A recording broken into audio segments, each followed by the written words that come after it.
right, let me just check my audio here. Seems good. Okay.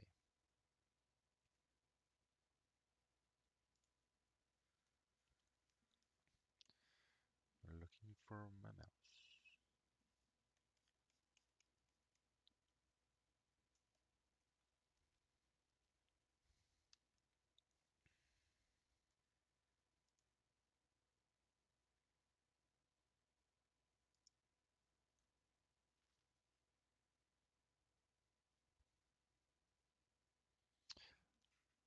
All right, so we have started our discussion on antiderivatives. Let me just get a better pen here.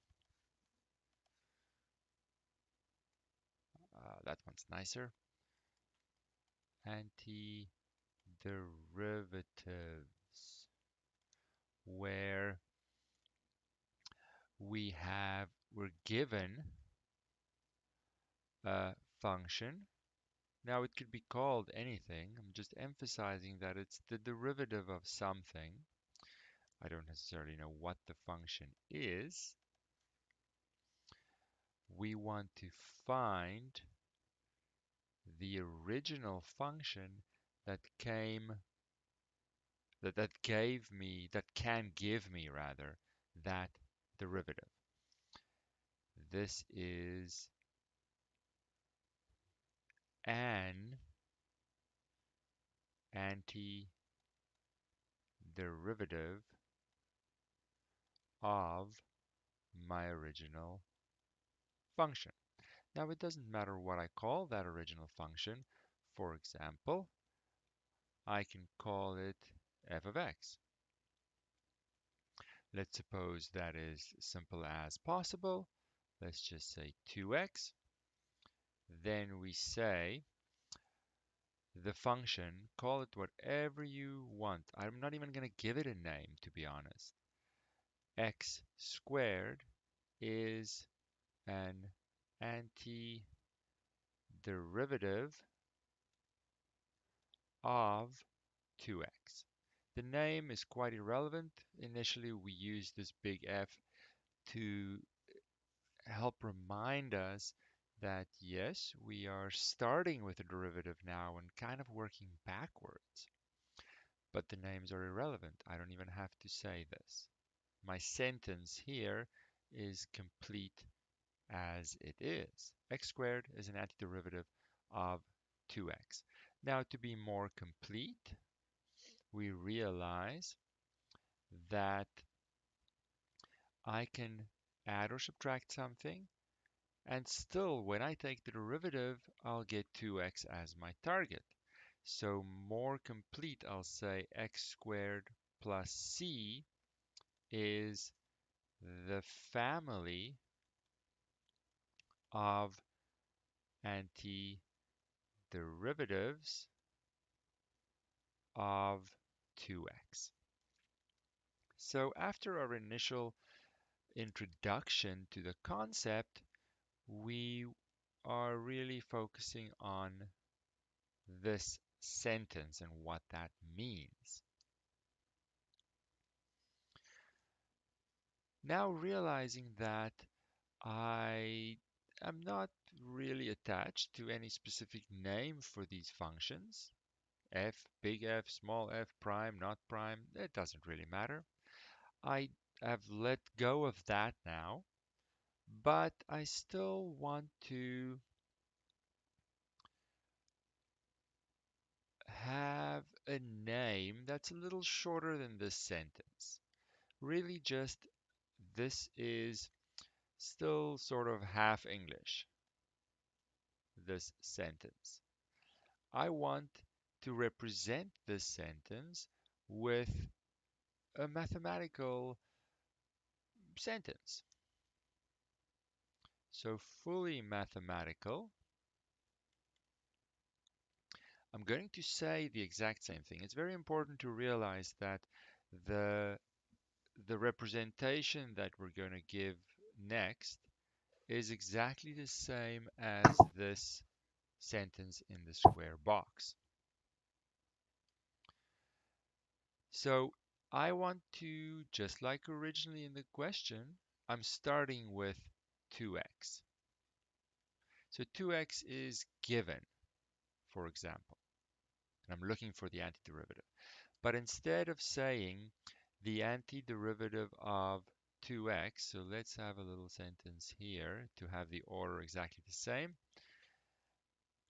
The family, but I'll just say antiderivative of 2x, I'll say here, with obviously x as the variable is x squared plus c. That's our sentence we were trying to translate. And I want to emphasize that this is simply a translation. We're not doing anything. So the squiggly portion of that sentence I will represent by a long stretched out S. The curly portion, x as the variable, I will represent by a dx. I need to know what is the name of the variable in question. Because in more complicated situations, there could be other variables here and there's a mix, and I need to know what am I focusing on. The double squiggly line will be my equal, of course, and then the jagged lines will be my answer. So in the circle there, well, not a full circle, in the circular area, that is going to be my mathematical version of the translated sentence. The sentence means the same. We're going to call this symbol the integral symbol,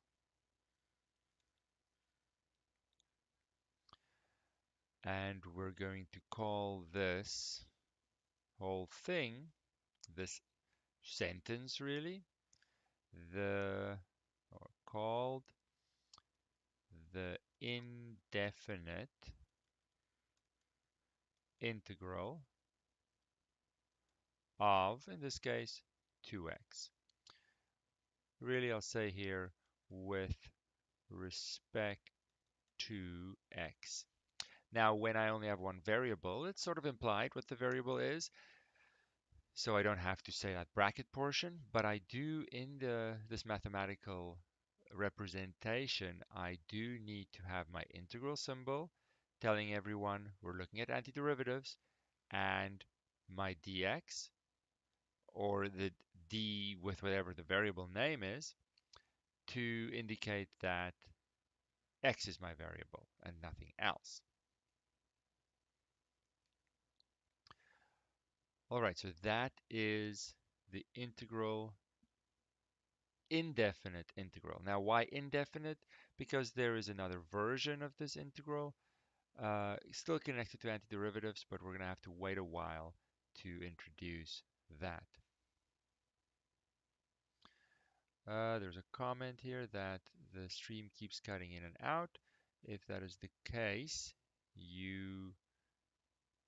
I'm assuming YouTube. If YouTube cuts out, I am sharing the screen on Discord as well, which shouldn't have any delay. I'll just type it in here.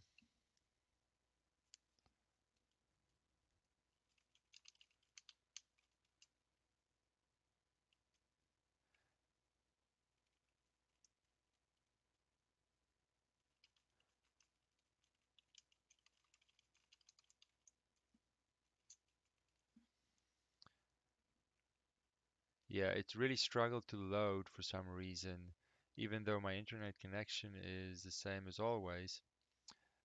There's no indication of why it's doing that at all. And I finally got it to run, but I can't even see a preview. It does say excellent connection, like always. So on my end, I can't see why it's having any issues. But if they're uh, if it's continuing, remember that I am recording it on my computer as well, so I'll put that video extra on YouTube, which won't have any issues.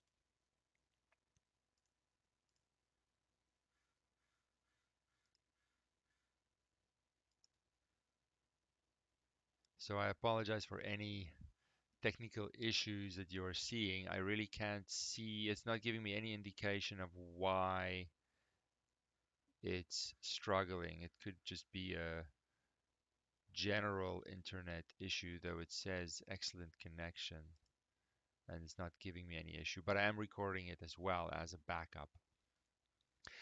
So you can try, but if it's not getting any better, I did try and restart my device and everything. Nothing seems to be working. So it's just one of those days. But I am recording it, and right afterwards, I will put that up in the playlist as well.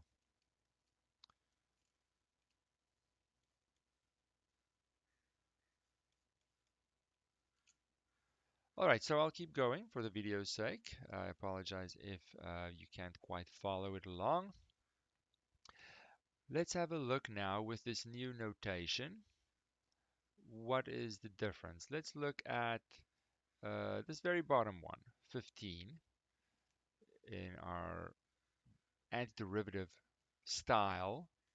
So I have negative 4 e to the 3x. Now previously we gave it a name, negative 4 e to the 3x. We gave it a name and we then said, okay, the original function that would give me this as a derivative, let's build that answer. I keep my negative 4 out of it. Now I'm interested in e to the 3x.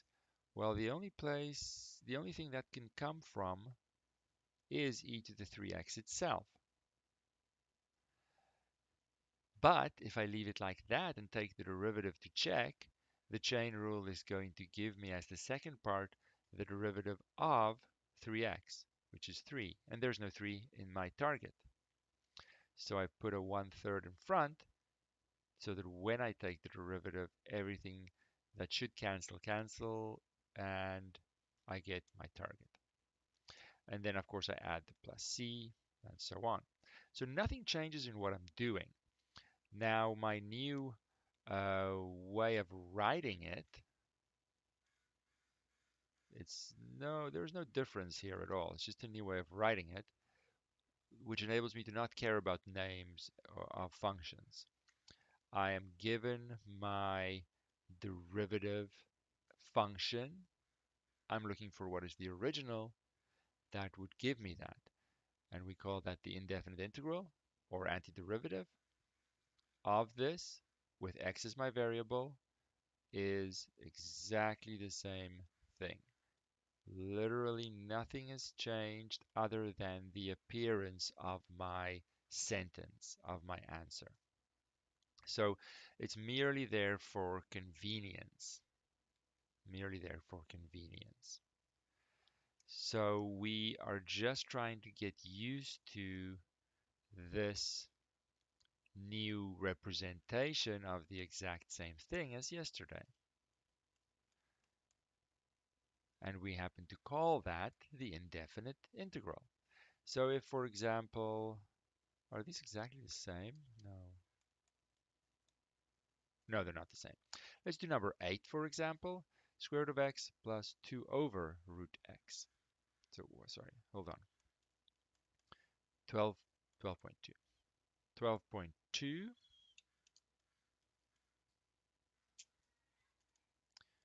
12.2, number 8. I'm looking for the indefinite integral of the square root of x plus, I can't remember, 2 over root x with respect to x. So just to emphasize, I'm never going to have just the integral symbol and not the dx. I'm, for our purposes, never going to have the dx and not started with an integral symbol. They are always going to be together, wrapping like brackets do the given function. So I see people in tests being a little bit too sloppy, even for our liking, writing an integral symbol and not finishing and not closing the bracket, or not having an integral symbol but having the x's there. Now, later on, we're going to do a little shortcut like that, but for now, think of it as brackets, a container for my given function. So now I can say, okay, well, I don't like the look of these guys. Just like before, I prefer to look at x to the 1 half and a 2x to the negative 1 half. And of course I wrap it like always, or from now on. Then my argument's the same. I'm building an antiderivative. Everything is the same. So when I look at x to the 1 half, I'm trying to see what could that have come from. Well, it has to be x to the 3 over 2, so that when I take the derivative, my power rule is going to decrease that. I'm going to get x to the 1 half. But if I leave it like this, I am going to get 3 over 2 x to the 1 half. So I do get my x to the 1 half, which is very important. I just need to fix the number and tweak it a little bit so that I get exactly my target. And that's going to be by putting a 2 over 3 with it, so that when the when the 3 over 2 comes out in the power rule, I catch it and have only a 1 in front of the x to the 1 half.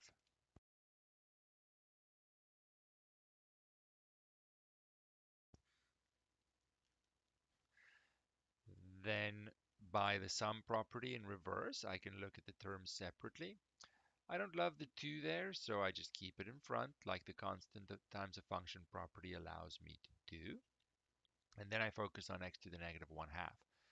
Well, reversing the power rule, that's going to have to come from x to the 1 half, because the power rule is going to decrease the power of x by 1, giving me my desired negative 1 half.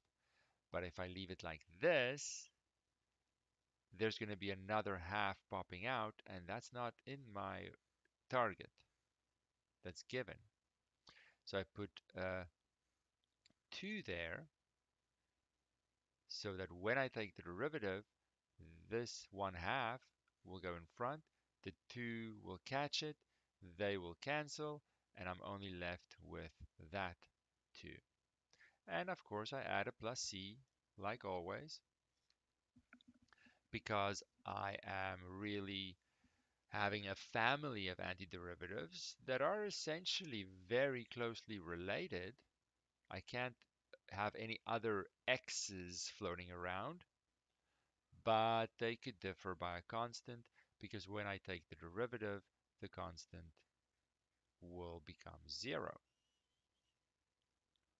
So nothing has changed. We're just practicing this derivative properties in reverse concept. Let's do a couple more.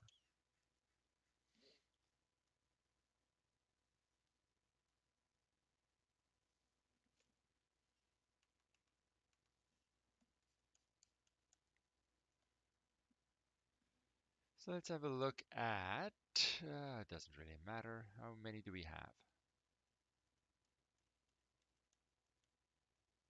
All right, we have some. Ooh, hmm, let's do 14 maybe. 14. I'm looking at the indefinite integral, so I know antiderivatives. X cubed plus cube root of x. X cubed plus cube root of x over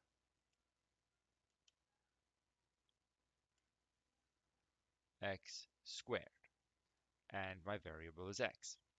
So my integral sign and my dx wrap the given function.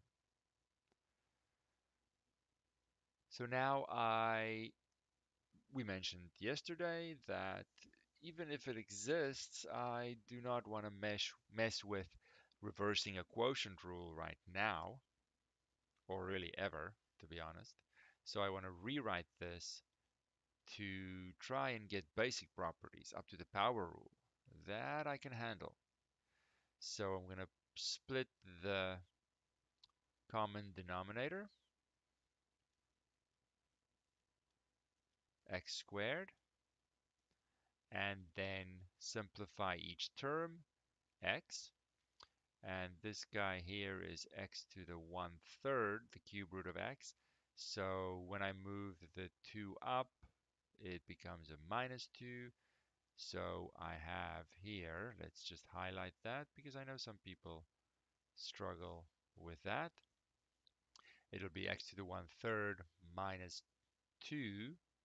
So 2 is 6/3.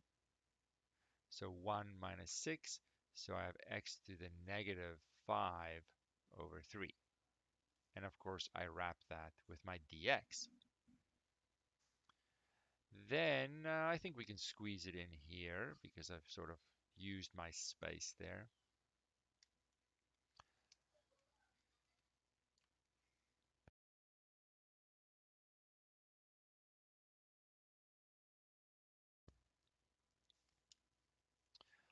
All right, so I have a target of x,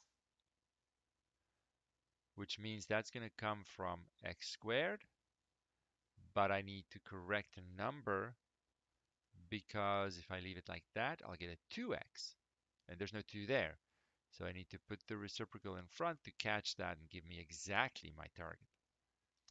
For the other one, it's going to have to come from x to the power of what? It's going to be one more. So it's going to have to come from -2/3. So that when the power rule comes in to take the derivative, I get a new power of x that's one less. My target is -5/3. But there's no extra number here, just a 1. Yet the power rule is going to put the -2/3 in front. I need to catch that. So I'll do a -3/2 in front. And of course, plus c.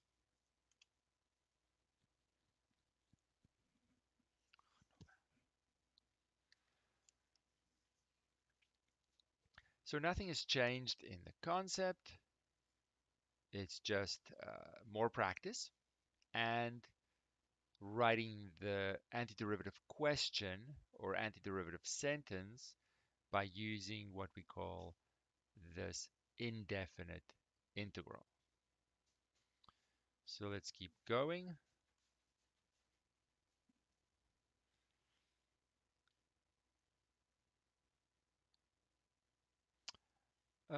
Which one should we do? Let's do number 10 to wrap it up.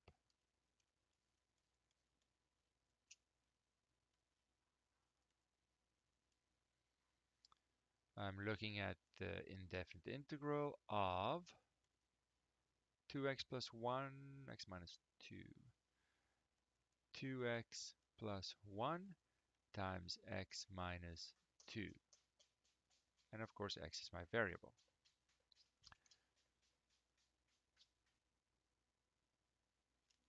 So now, again, we don't have any reverse product rule or anything that we've seen so far, even though that exists.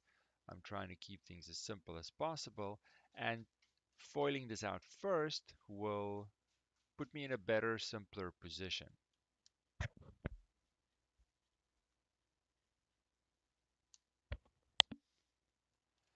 So I have 2x squared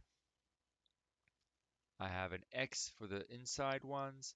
I have a minus 4x for the outside ones, so minus 3x, and then I have a minus 2. And those are straightforward again. So I need to get these basics down. I can't rush forward to slightly fancier concepts if I don't have the basics down. And these basics, apart from how we're going to represent the antiderivative sentence, these basics completely rely on my comfort level with the derivative properties. So there's really almost nothing new here. I just have to use them in reverse.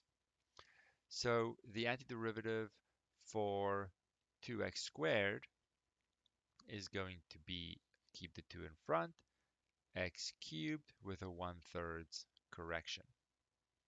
Make sure that dot is nice and clear. It's not 2 1/3, it's 2 times 1/3.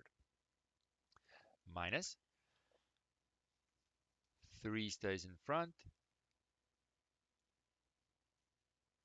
x squared is needed with a 1/2 correction.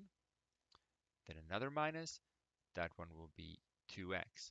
Now I will note here, in case someone that watches it later has a question about that, technically I'm looking at the antiderivative of the first one. There's a c there. There's a c for the second one. There's a c for the third one. Those c's are not necessarily the same.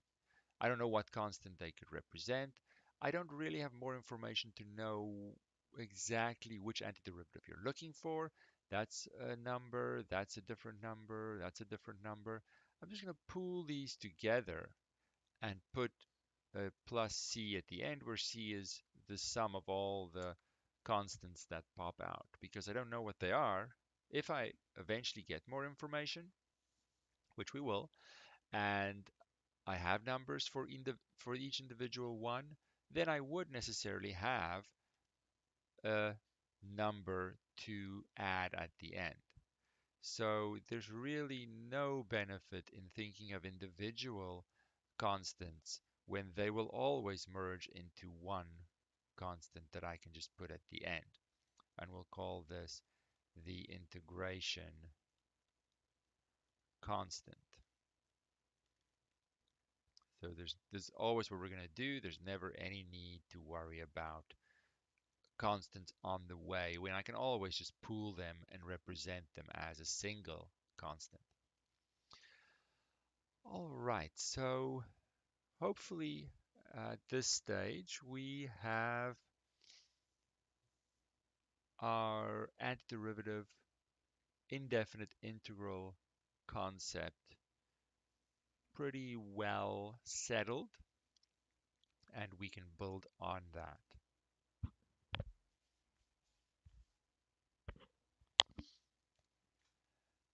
Now we are going to take it one step further, because we realize that there are other kinds of situations.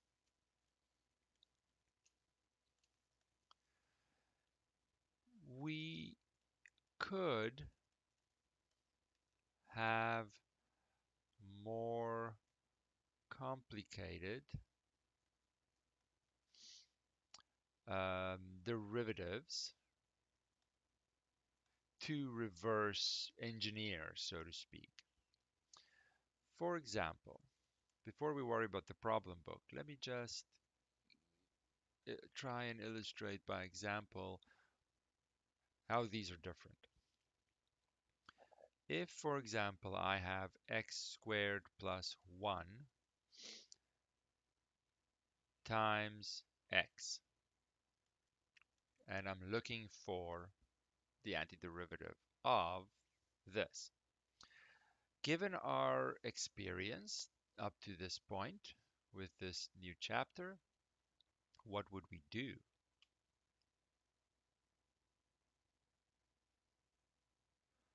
We would FOIL it out, or multiply the x in, and then have a simple basic properties and power rule issue to reverse engineer to find the antiderivative, no problem. But it's only convenient because the bracket is just on its own. What if I have this bracket to the power of 10? Now foiling this out is something that I just don't want to do at all. I'm just going to make it a little bit nicer and put a 2x there for no reason whatsoever. Now, yes, it's still possible. I could still foil this out, but I really don't want to. Isn't there a better way? So for now, we're going to guess and check our way through this to just get the idea across. Guess and check.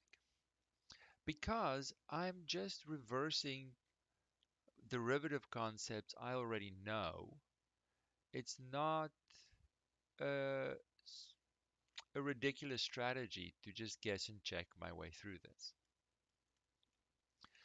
I'm going to guess that I'm going to need x squared plus 1 to the 11. I'm going to have to get that. How else am I going to get this bracket to the power of 10? Now I see this is a function of a function. So I'm really trying to reverse engineer the chain rule, which is a more complicated derivative property, but one that happens a lot. So I'm trying to build up to a way to handle reverse chain rule situations. So now if I leave it like this, I'm going to have to check because it's a guess and check strategy. I made my guess. Of course, the constant is irrelevant for my checking.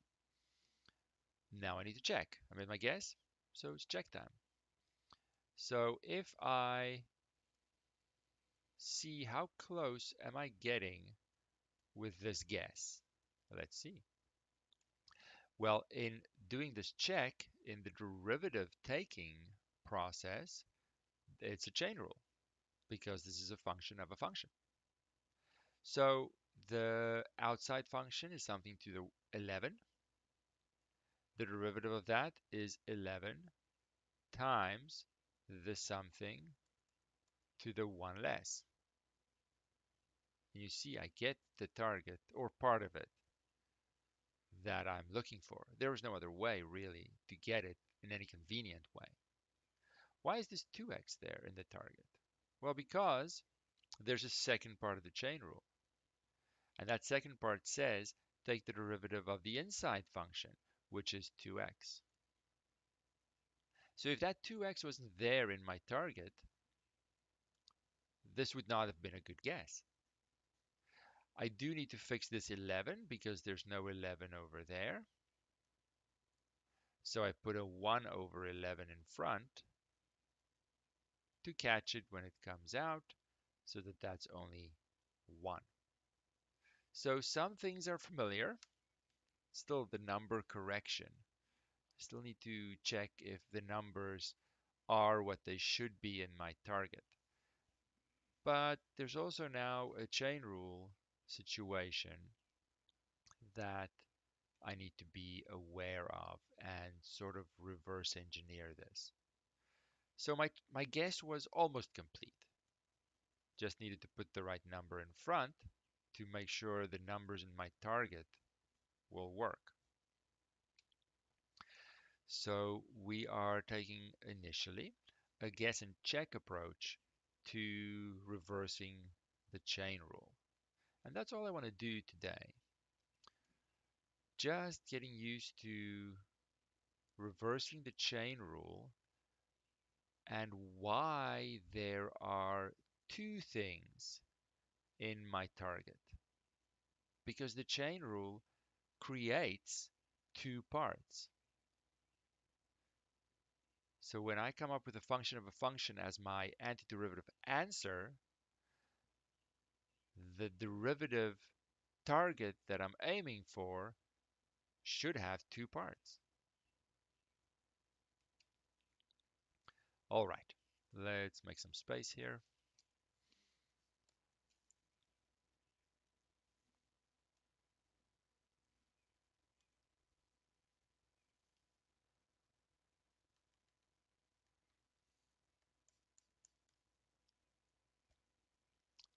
very important in the beginning to not go too fast. People rush through this reverse chain rule way too fast. It is not easy, but eventually it will become more straightforward. Our guess and check strategy will evolve tomorrow into something that has more of a stepwise procedure to it that will make it a little bit easier.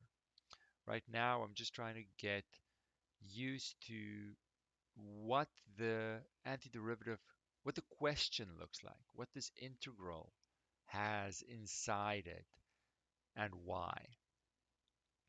If, for example, I have e to the x squared times 2x,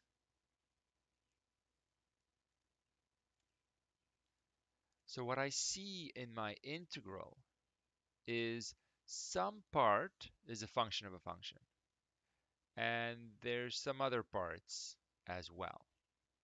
So when I reverse the chain rule, I'm not looking for the whole thing being a function of a function.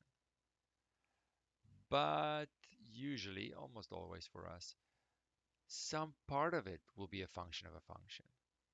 And there will be some other parts as well that we'll see are kind of needed. So, guess and check. Guess, and then we'll check. Now, many people like this guess and check strategy so much that that's all they do. And they can sometimes get away with that because the complexity of questions aren't our questions aren't that complicated, but this is only an introduction level strategy. So, what could give me e to the x squared? I don't have much choice. It's going to have to be e to the x squared. There's not much I can do. So, in my check, I'm going to see how close does that get me to my answer. How close? And maybe there's just a small adjustment to make, maybe not. We'll see. Just want to get an initial guess. What is the essence of the function going to have to be to get me this function of a function portion in what I see? And because it's e to the something, it's going to have to be e to that something. But now I have a function of a function in my derivative to check. And I'm back to the early chapters, derivative, chain rule, nothing strange. So it's e to the something. The first part of the chain rule says take the derivative of e to the something, which is e to the something. Second part of the chain rule says take the derivative of that something, which is 2x. And I have my target perfectly. This one gives me some part of it. Second part of the chain rule gives me another part of it. There's no adjustment needed. I am done. So many people are bothered by the fact that the original antiderivative question, the original target that's given, has multiple parts to it, and not all of them are functions of functions. Some of it is a function of a function, some of it's not, and that bothers them. But I'm not doing the chain rule. I'm trying to reverse engineer the chain rule. So my requirements are different. A hint that this is what's happening is when I see some parts being a function of a function. Maybe all, but it doesn't have to be. And it won't work if this guy isn't there. It won't work. I need that 2x there in my target, or this won't work. For example, let's note this. I have a whining cat in the background. Let's suppose I have this without the second part. Now you might think, ooh, chain rule. Yes, but I'm not taking the derivative of this. I'm trying to reverse engineer the chain rule.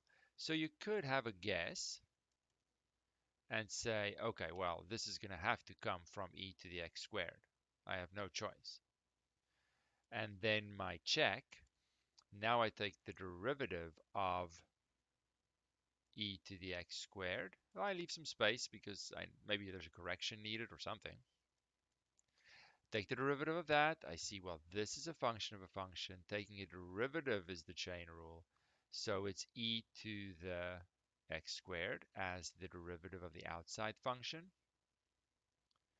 times the derivative of the inside function, which is 2x. And now I see, oh, but there's no 2x in my target. There's no 2x here in the integral question. So, oh, why don't I just put a 1 over 2x in front so that it then cancels. What is happening to this cat? So that it can cancels and I'm good to go? Hmm, I'm not sure. Because this isn't correct anymore. I have now put something in front of my e to the x squared that is not just a constant. So it's not the constant times a function property anymore. I can only do that if I have numbers in front. Now I have x's in front. So this will have to be the derivative of e to the x squared over 2x, which is the quotient rule, because I've now put more x's in. And the quotient rule is going to give me a whole mess of stuff.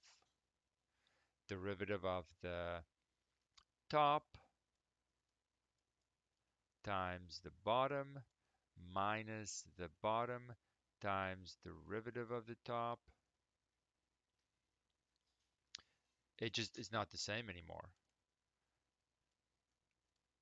I I got further and further away. I can't make corrections, I'll call it, or adjustments with x in it. I can only correct numbers popping out by a power rule or something. I can't make corrections with x's. So this, in fact, it can't be done. Can't be done. There is literally no function I can write down that is the antiderivative of e to the x squared. It cannot be done. I need the 2x to reverse the chain rule. I need to see the second part of the chain rule to make a function that's a function of a function as the original function, because when I take the derivative, the chain rule produces two things. So that is my target. I need to see two things when I reverse engineer the chain rule. So there are some things to think about. You can practice 12.1 and 12.2 kinds of questions, which which are pretty much the same, regardless of how I write them. I'm asking for the indefinite integral, asking for just an antiderivative question. Uh, it's the same. It's the same thing of basic antiderivatives. And we'll continue our discussion on the chain rule and make it a little bit more precise, make it a little bit more of a stepwise procedure.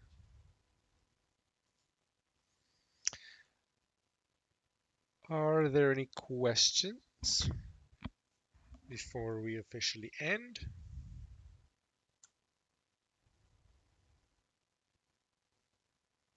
All right, then we will continue this tomorrow. Thank you.